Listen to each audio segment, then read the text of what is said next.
Hello and welcome to Two Tiers Deep, the Women's Cricket Weekly Show, with me, Rosa Simpkin. And me, Chloe Hill. I'm the journalist working in all the tiers of women's cricket. And I'm the cricketer currently playing in the game. Hello and welcome back to a rather chaotic Two Tiers Deep podcast. It's 9 p.m. on the Wednesday after the latest round of One Day Cup fixtures. Rosa is using a mini mic, but Chloe, how are you? What a day. Oh my goodness. What a chaotic day. It's 9 p.m. We're here to film a new episode or record a new episode for the pod. And you are casually just using a mini mic holding it up to your face. It's so jokes. I I'm wish, literally like, I wish people could see you right now. But I'm good. I've had a good day. A school fixture that we won really convincingly. So it was really nice for the girls. And yeah, how was your day? You were at Edgbaston. Tell me all about it. I was at Edgbaston. I feel like I should say first, I wish everyone could have seen Chloe's moment of realization when she saw me holding the mic. I think we'd probably been calling for a good few minutes, and then Chloe was like, "What are you holding? Why are you holding the mic?" Yeah, I literally spotted that. I was like, why are you moving your hand every time when you're talking? Because there's me just talking normally with my hands free, and you constantly having to bring this mini mic back and forth to your mouth. Yeah, it's not ideal, but Edgbaston was really good. It was a really special day, actually. I would like to say I'm pretty neutral in my journalism in 2026, but as a 9-year-old falling in love with cricket, I fell in love with cricket at Edgbaston, watching a lot of Warwickshire men playing in the men's T20 Blast.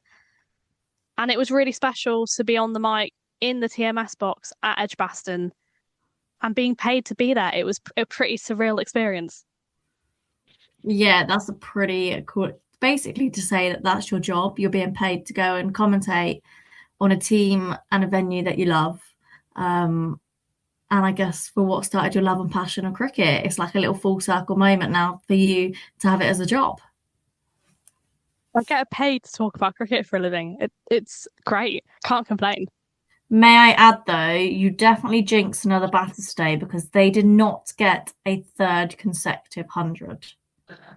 Hey, she got a 50. And you know what? Karis Pavley, shout out to her. I was genuinely concerned that my mere presence at the game would lead to her getting a duck. I mean, I did it to Chloe for context to everyone on Sunday. Yeah, me getting a duck was not my fault, may I add. It definitely was all me. Fault.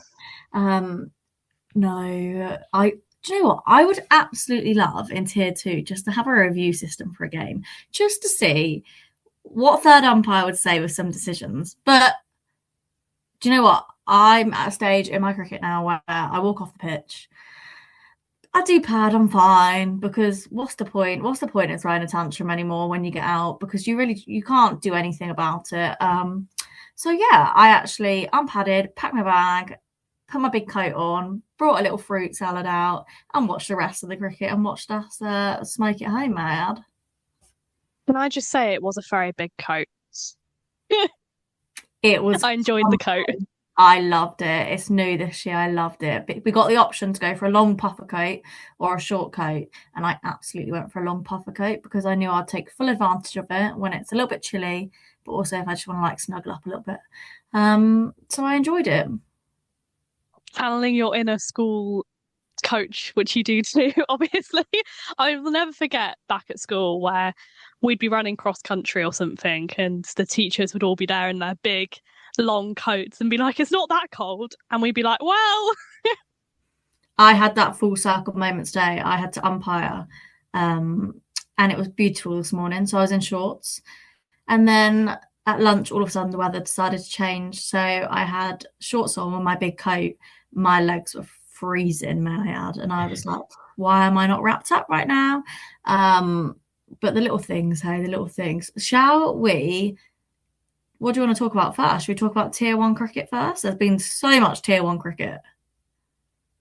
So like there's always so much tier 1 cricket when we record because there's often been 2 rounds of One Day Cup fixtures because we have to get through so much in a season now. Let's have a look at some Tier 1 cricket. I agree. And then we'll get back to that game on Sunday in Tier 2. Perfect. So if we look at Saturday's fixtures, we had Hampshire against Lancashire, the Blaze against Durham, Essex against Yorkshire, and Warwickshire against Somerset. And the results from that match were Lancashire won by 6 wickets against Hampshire, the Blaze won by 92 runs against Durham, Essex won by 13 runs, and Warwickshire beat Somerset by 34 runs. It was quite a big day for Essex, Chloe. They won a game of cricket.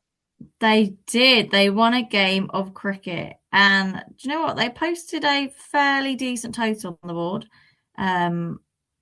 270. And they were able to defend it, although Yorkshire did give it a good go.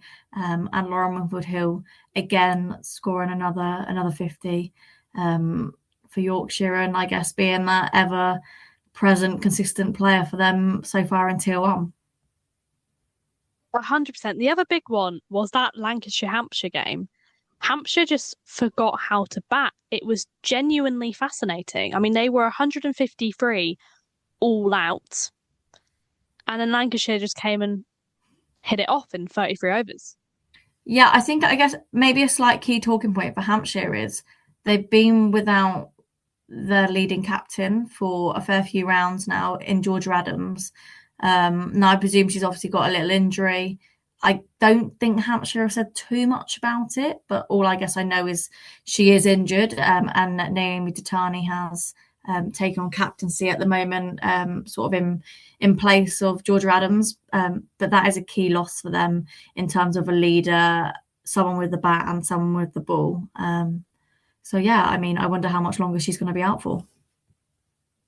Yeah, they've said absolutely nothing about Georgia Adams. She's kind of dropped out of the squad quietly, and I'm not sure how it's been allowed to happen so quietly, given how pivotal she is for that team. Yeah, I'm not too sure about that either, and hopefully, I guess maybe Hampshire might shed some light to this. Who knows? Or maybe we'll see her back out in the bright yellow and blue shirt soon. Obviously, they're heading into the T20 Blast campaign soon, so I imagine is she sort of prepping to come back for that, and I guess sit out this first block of the 50 over comp.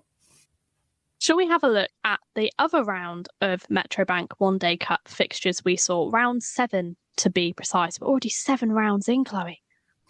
Yeah, thanks for that, because I actually couldn't remember how many rounds had been so far. There's been so many. Do you want to whiz through some of the results from round 7? I will indeed. Starting with Bank Holiday Monday, the Nottingham Street Food Festival. I'm gutted I didn't go for this. The Blaze beat Surrey by 5 wickets. And then today, that's how efficient we've been, everyone. We're recording the day of the fixtures. Essex beat Lancashire by 5 wickets in Chelmsford. Hampshire beat Somerset by 5 wickets at the Utilita Bowl. And Durham beat Warwickshire by 5 wickets. All of the games were 5-wicket wins at Edgbaston. Wow. Yeah, I've just noticed that they're all 5-wicket wins in this round. So we've gone from the last round. I'm pretty sure the last round there were so many run-outs. Like there were run-outs in every single game, basically. I think the Warwickshire game probably was a big highlight in the last round, where it's like run out, run out, run out, run out. But all to win by 5 wickets, that's a little bit creepy, a little bit spooky. It is. And there's an awful lot to speak about in this round. A lot went down, a lot happened. Starting on Bank Holiday Monday, where we had quite a good crowd in at Trent Bridge, as I said, the street food festival was happening at the same time. I think we should start a petition that every ground does that at some point during the season. That's the ultimate good food and cricket and a pint in the sun. Yeah, I mean, I kind of feel sorry for the Blaze, because obviously they played on Saturday. They had Sunday off. They played on Monday, like 50 over cricket, day off, 50 over cricket. I think they certainly were looking forward to this Wednesday to have off. But yeah, street food at cricket is a 10 out of 10 win. And I think we see it in the 100 a little bit. And I guess in the T20 Blast where they have the little food stalls. But to have proper street food at a 50 over match, entice the crowd in. That sounds like my idea of fun. Bank holiday weekend was really not a bank holiday weekend for those Blaze players. Bank holidays don't exist in cricket, let's put it that way. The Blaze absolutely steamrolled Surrey for 164 all out. A Surrey team that have at times been absolutely terrifying with bat in hand, but they were, of course, missing Danny Wyatt-Hodge, Sophia Dunkley, and Alice Capsey. The Blaze then chased it down in the 35th over at the loss of only 5 wickets. It did look a little bit precarious at one point. A lot of early wickets, but Georgia Alvis coming in clutch with 76, not out. Quite the game for them. Yeah, and I really enjoyed Emma Jones being 36 not out against her former team of Surrey. And she's sort of revamped herself as she's moved to the Blaze as this dominant player with the bat. And Blaze seem to have put a lot of trust in her, which I think is really rewarding for her. She's had quite a roller coaster of a journey across South East Stars and Surrey with the bat and with the ball. But even her in the field for the Blaze, she was phenomenal, like stopping at 4s that I think most players wouldn't be able to stop. Like she was putting her body on line left, right and centre. And for her to be there at the end, 36 not out or 49 balls against her former team and say thank you very much. I think fair play to her. I think a key one to discuss for Surrey is, I think, just noticing the lack of runs, or maybe not the same player as Bryony Smith at the moment. I think she's had a really, really tough start to the season. She opened the batting in a few games, and unfortunately, I think in 2 games in a row, got first ball ducks. And then moved down the order in this match, come in at 4 and only scored 11. And obviously someone of her calibre of skill, I think she's probably feeling now the pressure of not scoring the runs or contributing to the team, especially as she's not 50 over captain anymore. 100%, especially given she steps away from that captaincy to focus on her game. It might be that's put a bit of added pressure on, but hopefully she can get back firing, as Surrey really need her to. Yeah, really need her to. And Kira Chatley's probably not had the start that she's wanted to at the bat. She's had a few contributions of 50s, I think in 1 or 2 games, but she had she had a breakout year last year with the bat. So she's probably a bit disheartened so far. But I mean, she sort of had to grind out her 28 runs off 58 balls against a well put together Blaze bowling attack. Shall we have a look at Essex versus Lancashire? Because, Chloe, our reigning champions of the One Day Cup, Lancashire, are really struggling. They've won just 2 of their 6 games so far, losing to an Essex side who haven't looked particularly strong, to be honest, this season. They obviously won that game against Yorkshire, so it's 2 wins on the bounce for them. Massive for that team and their confidence. But Lancashire are finding life a bit tough right now in Tier 1.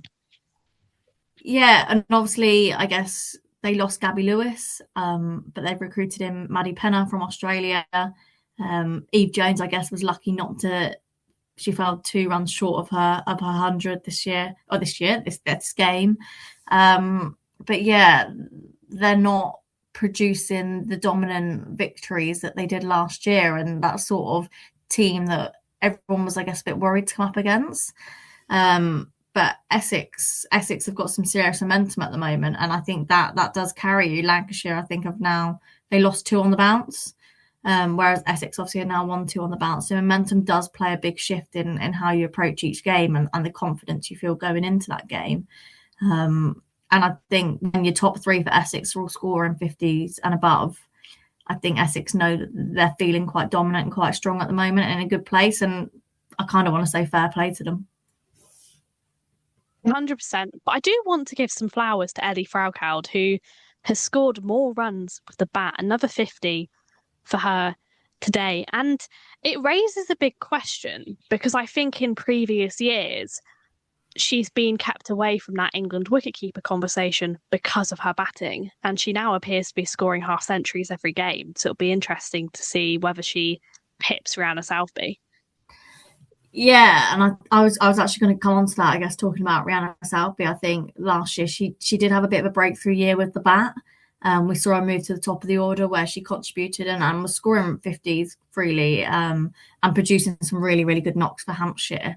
But this season, unfortunately, just hasn't seemed to be able to get going with the bat. Whereas Ellie Threlkeld has been quite stable in that middle order across several years now. And like you say, another 50 for her, and a very tidy keeper behind the gloves. And I sort of see her and Kira Chatley sort of fighting, sort of, I guess, for that next keeper spot. I guess obviously Lottie spoke that Alice Capsey will be backup keeper in the World Cup. But Kira Chatley's obviously got the opportunities in the ODIs against New Zealand. On the note of Hampshire, they defeated Somerset today at the Utilita Bowl, and it was quite the game of cricket. Somerset were 131 for 6, and then Bex Odgers and Chloe Skelton came in with a partnership of all partnerships. Odgers finishing on 133 not out, Skelton on 77 not out to take them to 281 for 6. But it was an easy chase for Hampshire, thanks to a certain England opening batter. Yeah, she has now received her call up, obviously, with an injury of a player that we'll discuss more about in a little bit. Now, I guess, receives her call up back in the ODI squad, and yeah, 143 and a fantastic knock at the top of the order, and a very, very dominant performance from Maya Boucher.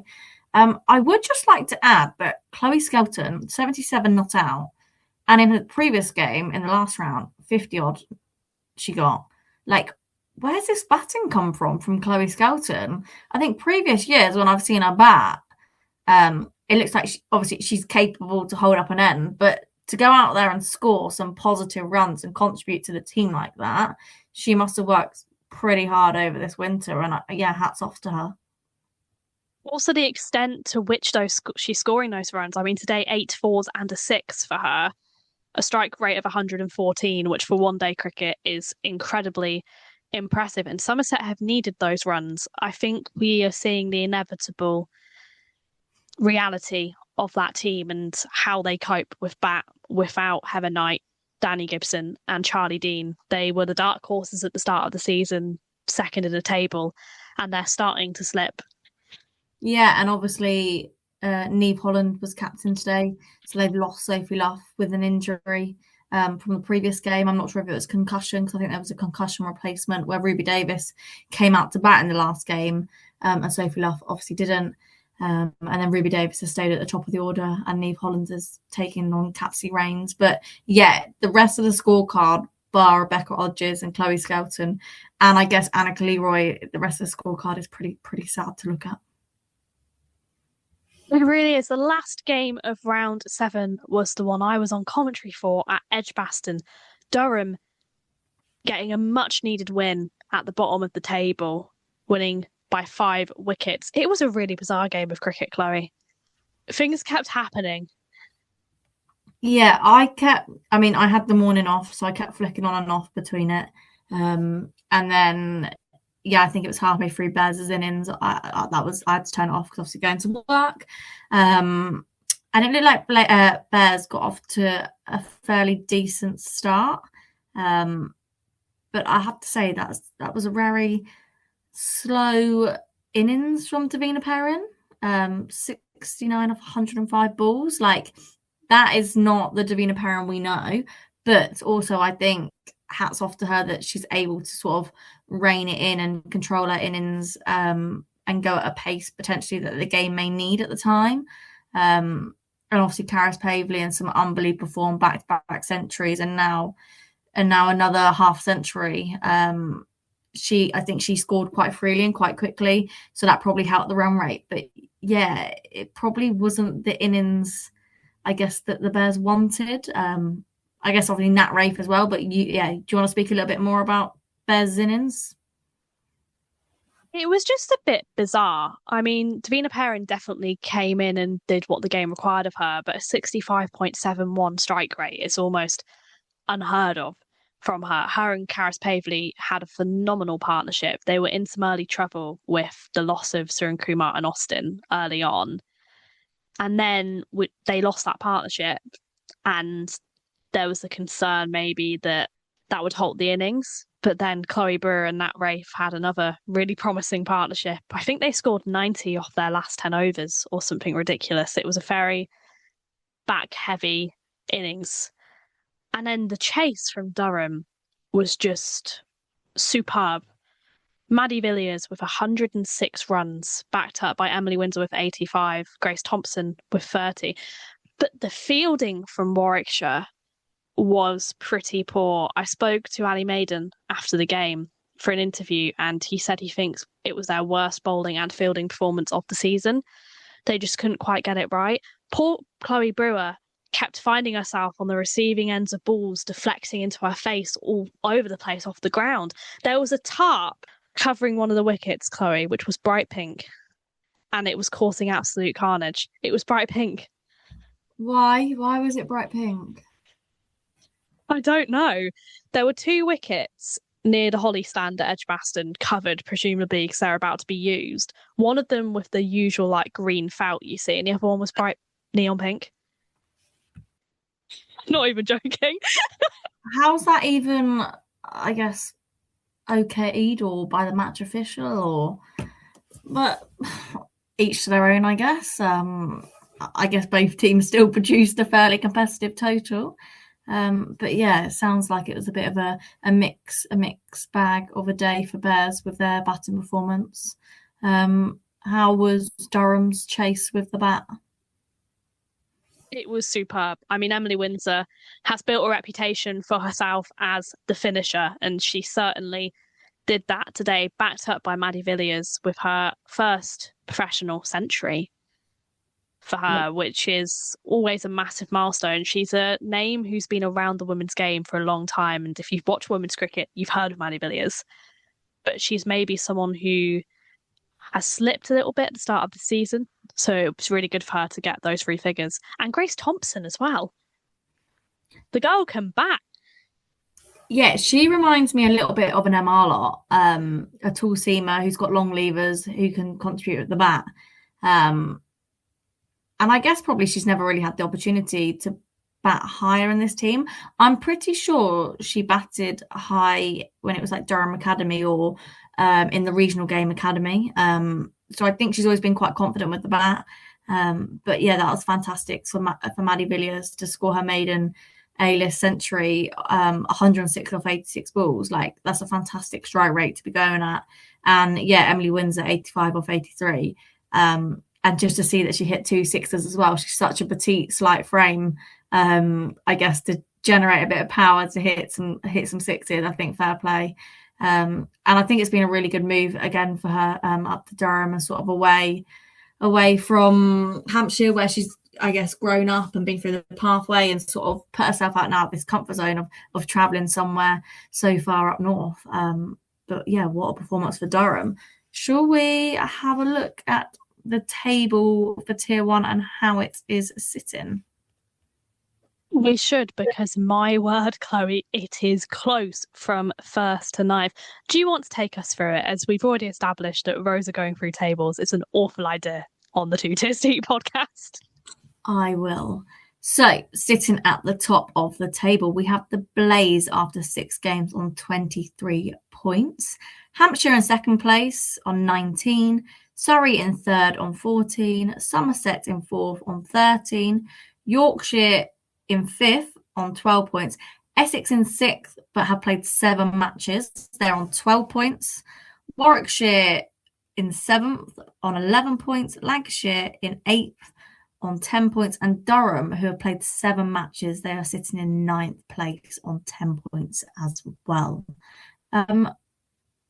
So even though I guess teams are getting those wins, like Durham got that victory, they're sat at the bottom of the table. Lancashire, who are our winners last year, are sat second from bottom. And Essex are middle of the table, and so are Yorkshire after their slow and, I guess, not the best start. And it is really tight in that table, just a few points in it. But we should point out, as I don't think this has been made very clear, it's top 3 this year qualifying for the final. It's a second versus third eliminator and a final. There's not semi-finals, which, given we had 2 semi-finals last year and we've gained a team this year, is rather baffling. In all honesty, I don't see why. Yeah, and hasn't Tier 2 just gone to the top 2 now, whereas last year it was... Actually, no, last year in the 50 over comp for Tier 2, it was the top 4. We had 2 semi-finals. We had first against fourth and second against third. So, what has changed? Why have they changed it? I mean, what they've done is in the One Day Cup, Tier 2 has 2 semis and Tier 1 has the eliminator. And in the Blast, Tier 2 has the eliminator and Tier 1 has the 2 semis. And it's like they've alternated it, but there's no need. Yeah, I'm so confused with why it's changed and why it needs to change. And even in the regional game, it was the top 4. It would first played fourth and second played third. But yeah, I mean, God knows why it's changing. Not a mystery. We'll continue to be baffled by that throughout the season, I'm sure. Shall we have a run through the Tier 2 results from the weekend? Do you want to whiz through the results? Starting with Sunday, we had 3 games. Worcestershire beat Leicestershire by 13 runs, a really close game there. Kent beat Essex by 6 wickets.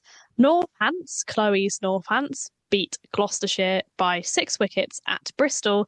And Glamorgan absolutely hammered Derbyshire by 100 runs on Bank Holiday Monday. What an exciting few fixtures. I mean, obviously it's great to get another win. 2 from 2 now for Northants in the 50 over comp. And I think it's been actually really good to see quite a few results from the other teams as well be fairly competitive as well. See some other teams producing a win. Obviously, Kent had quite a rocky start last year in Tier 2, but they obviously lost first game of the season to us, or to myself, to Northants. But now they're on a bit of a roll of winning 2 from 2.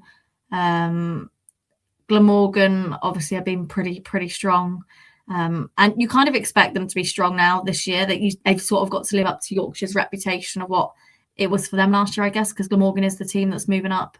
And then it's sort of been shared equally between Worcestershire, Leicestershire, and I guess Sussex. It has indeed. And we saw each other on Sunday, Chloe. That never happens now that I'm in Cardiff and you're in Northants. But I came down to Bristol for your game against Gloucestershire. And before we listen back to some chats we had with Anisha Patel, Beth Ascott, and Alice Bird. Yeah, it was obviously really good. I guess to catch up in person instead of obviously over Zoom and doing all our podcasts over Zoom.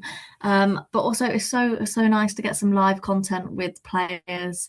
And I guess all 3 players that we spoke to in their own way contributed to their team in a positive way. And yeah, it was so lovely to get some live reaction after the game. So enjoy this little bit that we're going to insert here.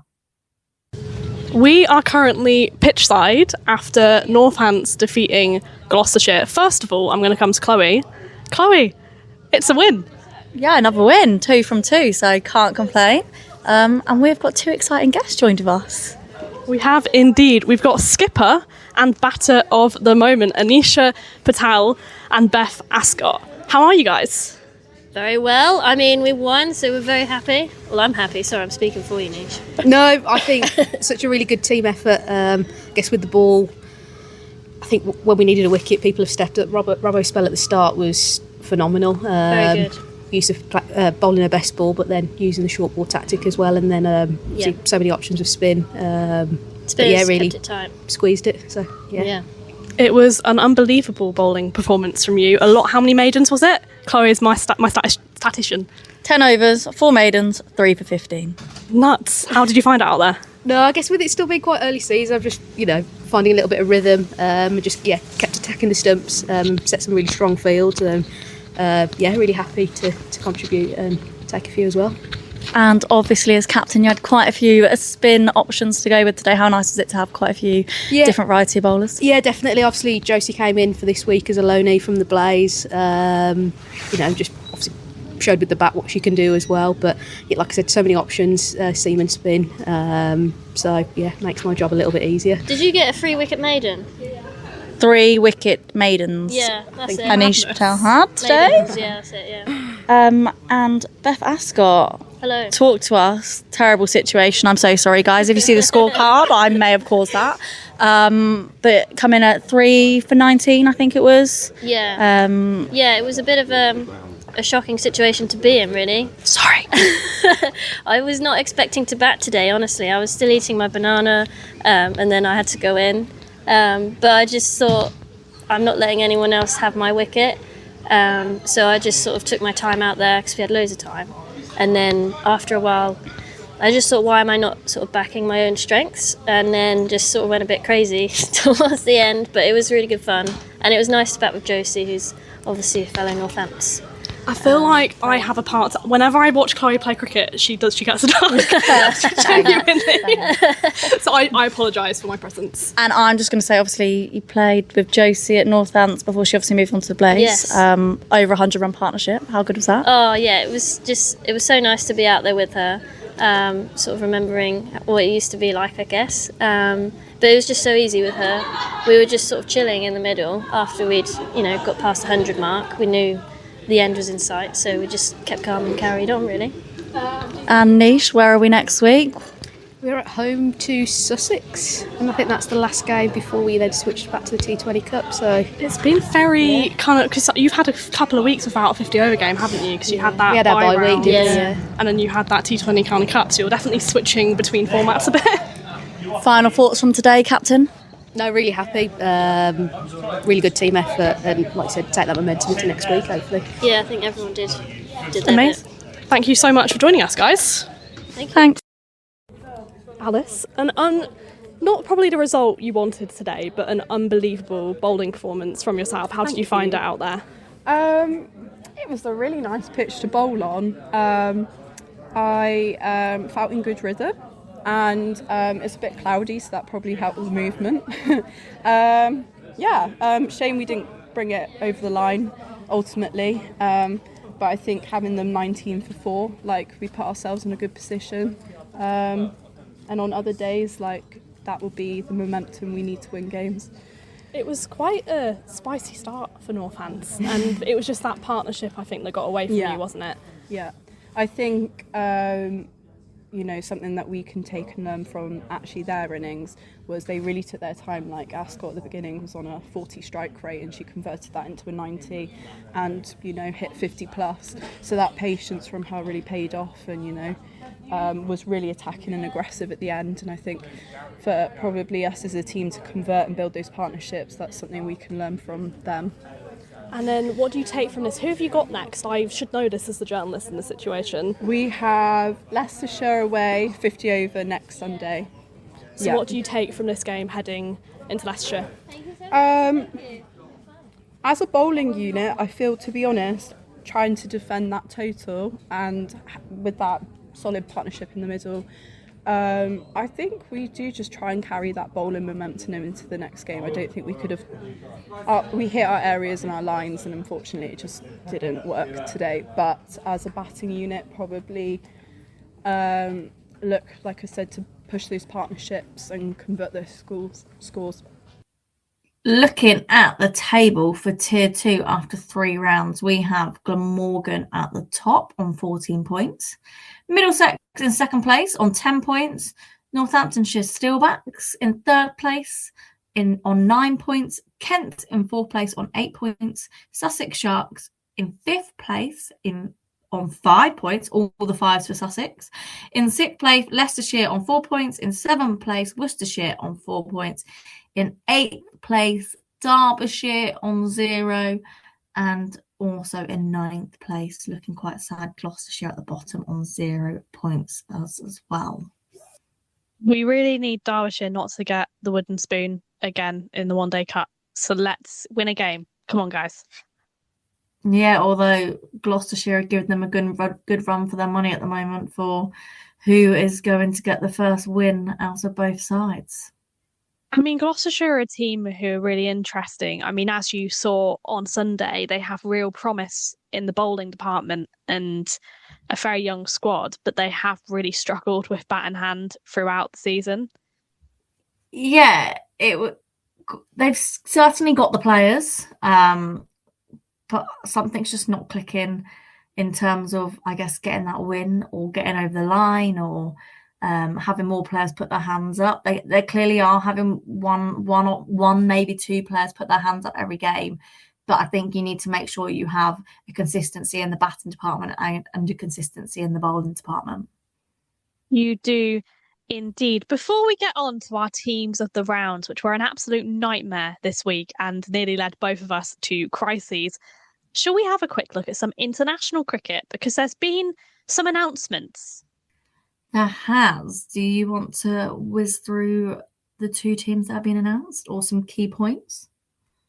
I will indeed, starting with the Netherlands, who have announced their squad for the 2026 Women's T20 World Cup in England and Wales. If you don't know that's happening yet, and you're listening to this podcast, slightly concerned, go and buy your tickets. There are still tickets left for the final and for England's games.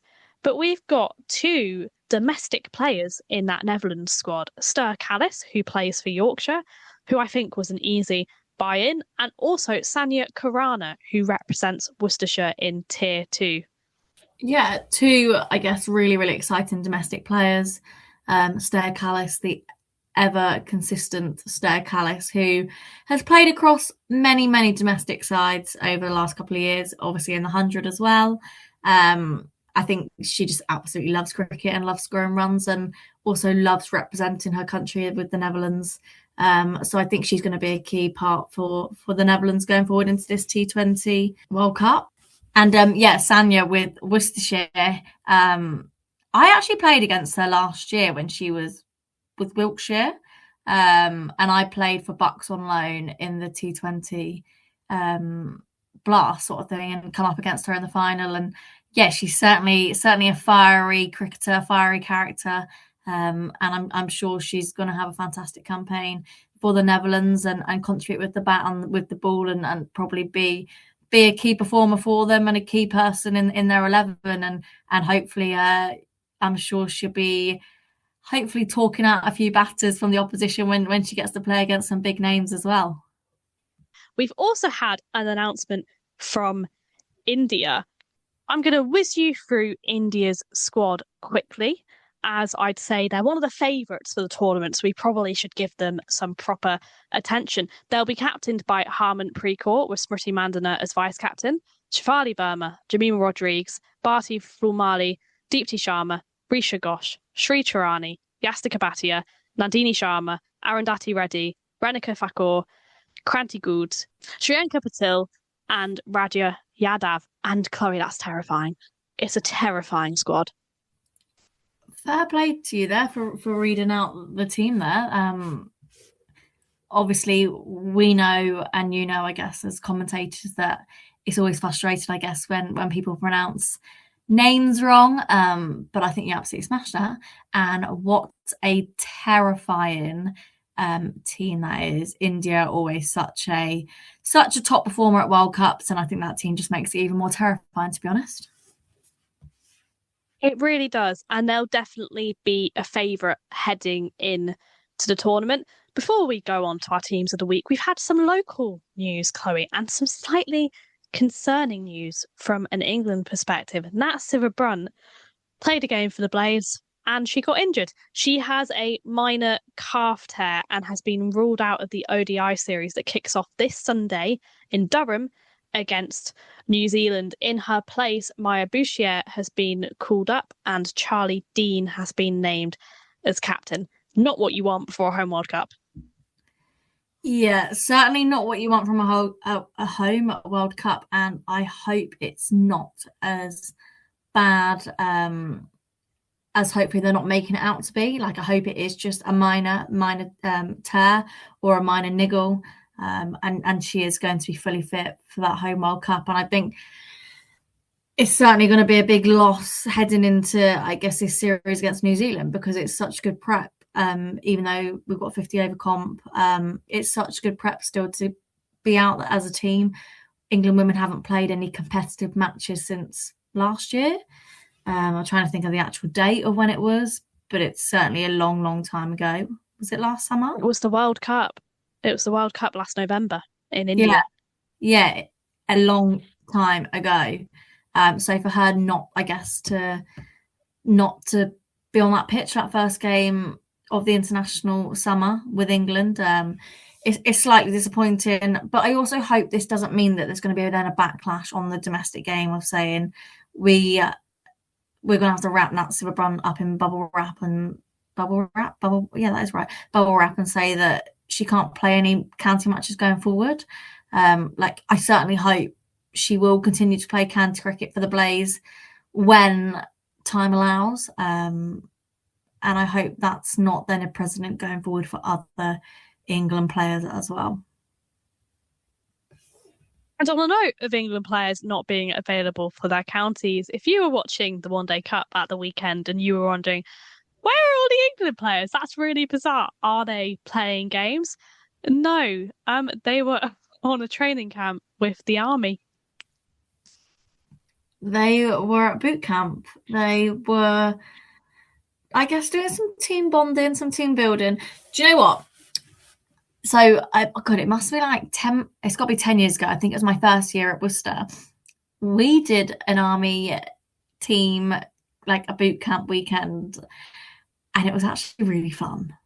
But that didn't come at the consequence of missing county matches or missing game time. Now, I understand, we want to build this really strong team cohesion with England women, and we want them all working together and making sure that the team ethos is sort of there, but that goes against, you want to make sure they're in form and practicing their skills in matches. I don't know. It was all a bit baffling. It's mad because we've had so many people involved with England telling us how important it is for the players to be playing county cricket, yet it feels like at any given opportunity they're not doing so. But let's celebrate our players who are turning up and absolutely smashing it, because it's time for our favourite part of the week. It is our favourite part of the week, and what caused us the biggest headache, I think, of trying to do 3 teams. So we've got 2 for tier 1 and 1 for tier 2. Should we start with our tier 2 team of the week? Yeah? Do you want to? Sure, I will kick things off. Chloe, this was really hard. I can't wait. Actually, had a bit of a crisis making this. I had 18 players at one point that all should have been in the team. I think we also probably need to do a disclaimer that we've actually both got 3 12ers for this squad. Yeah, this is really bad because 2 is I usually take the mick out of us and I call it doing a Chloe having 2 12ers. We've both got 3. Sorry about it. Not sorry about it. Tier 2 cricketers are just too good this year. They are indeed. Now, you can go first this week, as I always go first, so I can't wait to hear it. Time for my tier 2 Metrobank One Day Cup of... No, let me try again. My tier 2 round 4 of the Metrobank One Day Cup team of the week from the 2nd / the 3rd of May. Say that 5 times quickly. Opening the batting, I've got Coco Streets of Kent, 104 not out for her, a second consecutive century. This is going to be carnage. It is nearly 10 p.m, I should say to the listeners. Coming in, opening the batting with her is Beth Ascott wickets and runs for her. At 3, my wicket keeper is Sophie Beach. She didn't wicket keep, but she scored 110 and did a good job. So she's in my squad as the wicket keeper, and I'm not sorry about it. She did keep.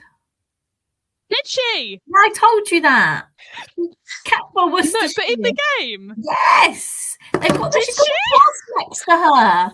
Yes, I promise. Because I messaged you because I was in delirium because I was doing this on a train and I was second guessing as to whether she was a keeper. I hadn't even clocked that she kept during that game. She did keep during that game. She's a keeper, yeah. I'll let you continue. Whoa, crazy work. That's top journalism from me. Coming in at 4, her Worcestershire teammate Meg Bishop runs and wickets. At 5, Seska Sweet. Welcome back to Tier 2, a century for Leicestershire. At 6, Josie Groves on loan from the Blaze to Chloe's Northants. That was a cheeky little pop-up. A wicket and 62 not out for her.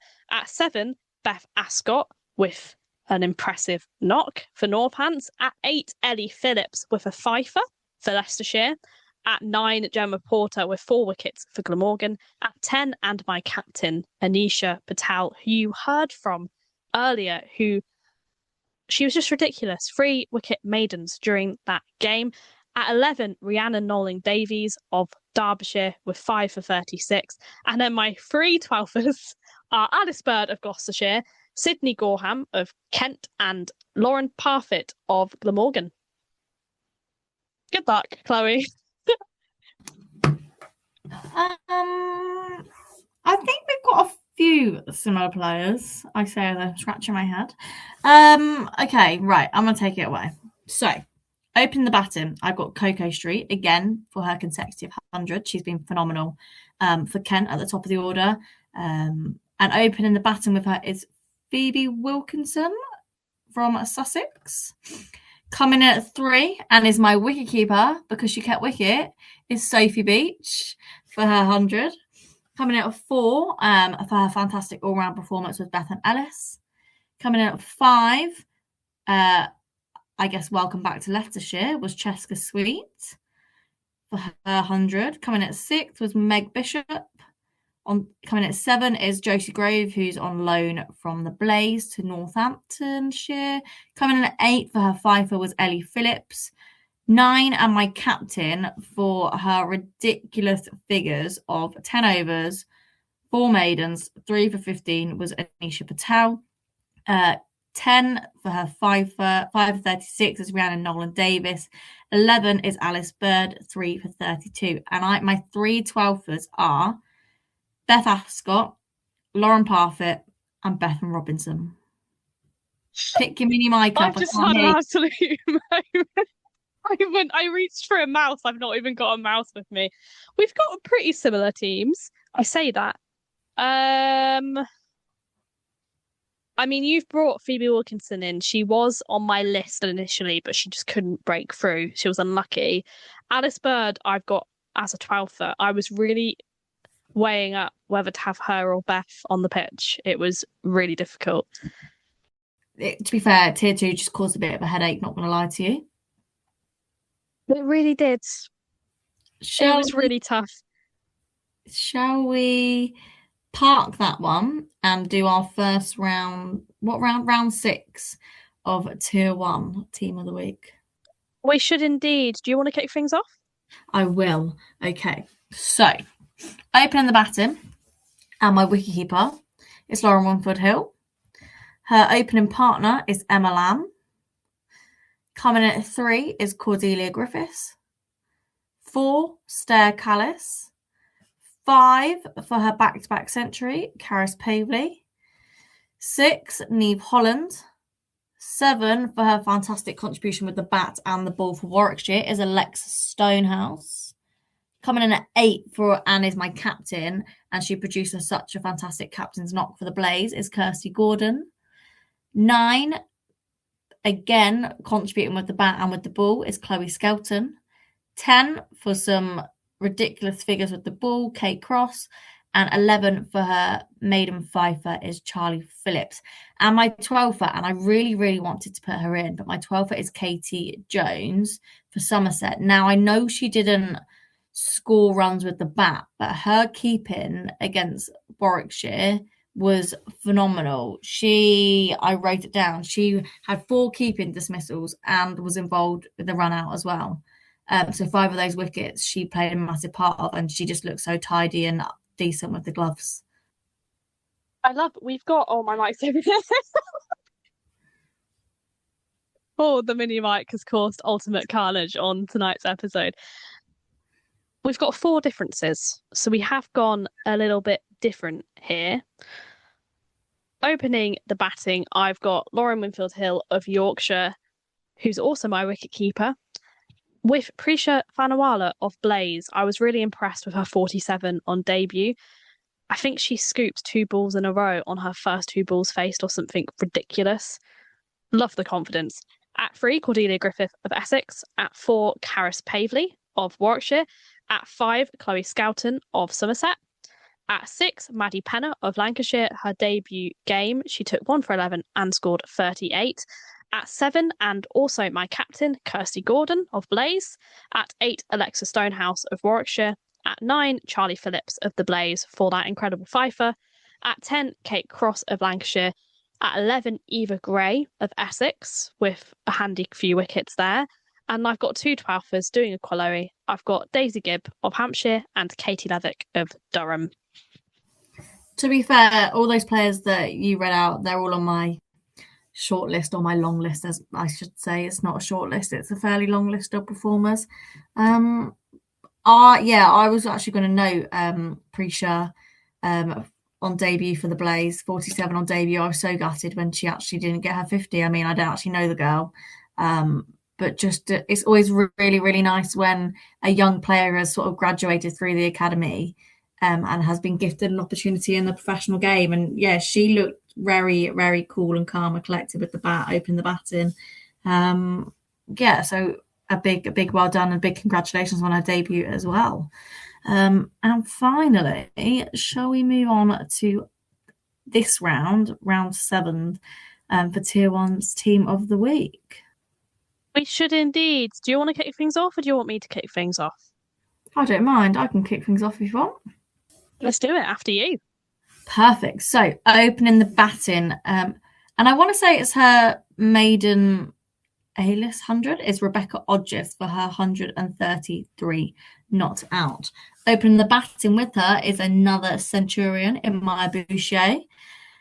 Coming in at 3, she's usually an opening batter. She missed out on her century by 2 runs. It's Eve Jones. Coming in at 4, and my captain is Grace Scrivens. Coming at 5 is Georgia Elwes.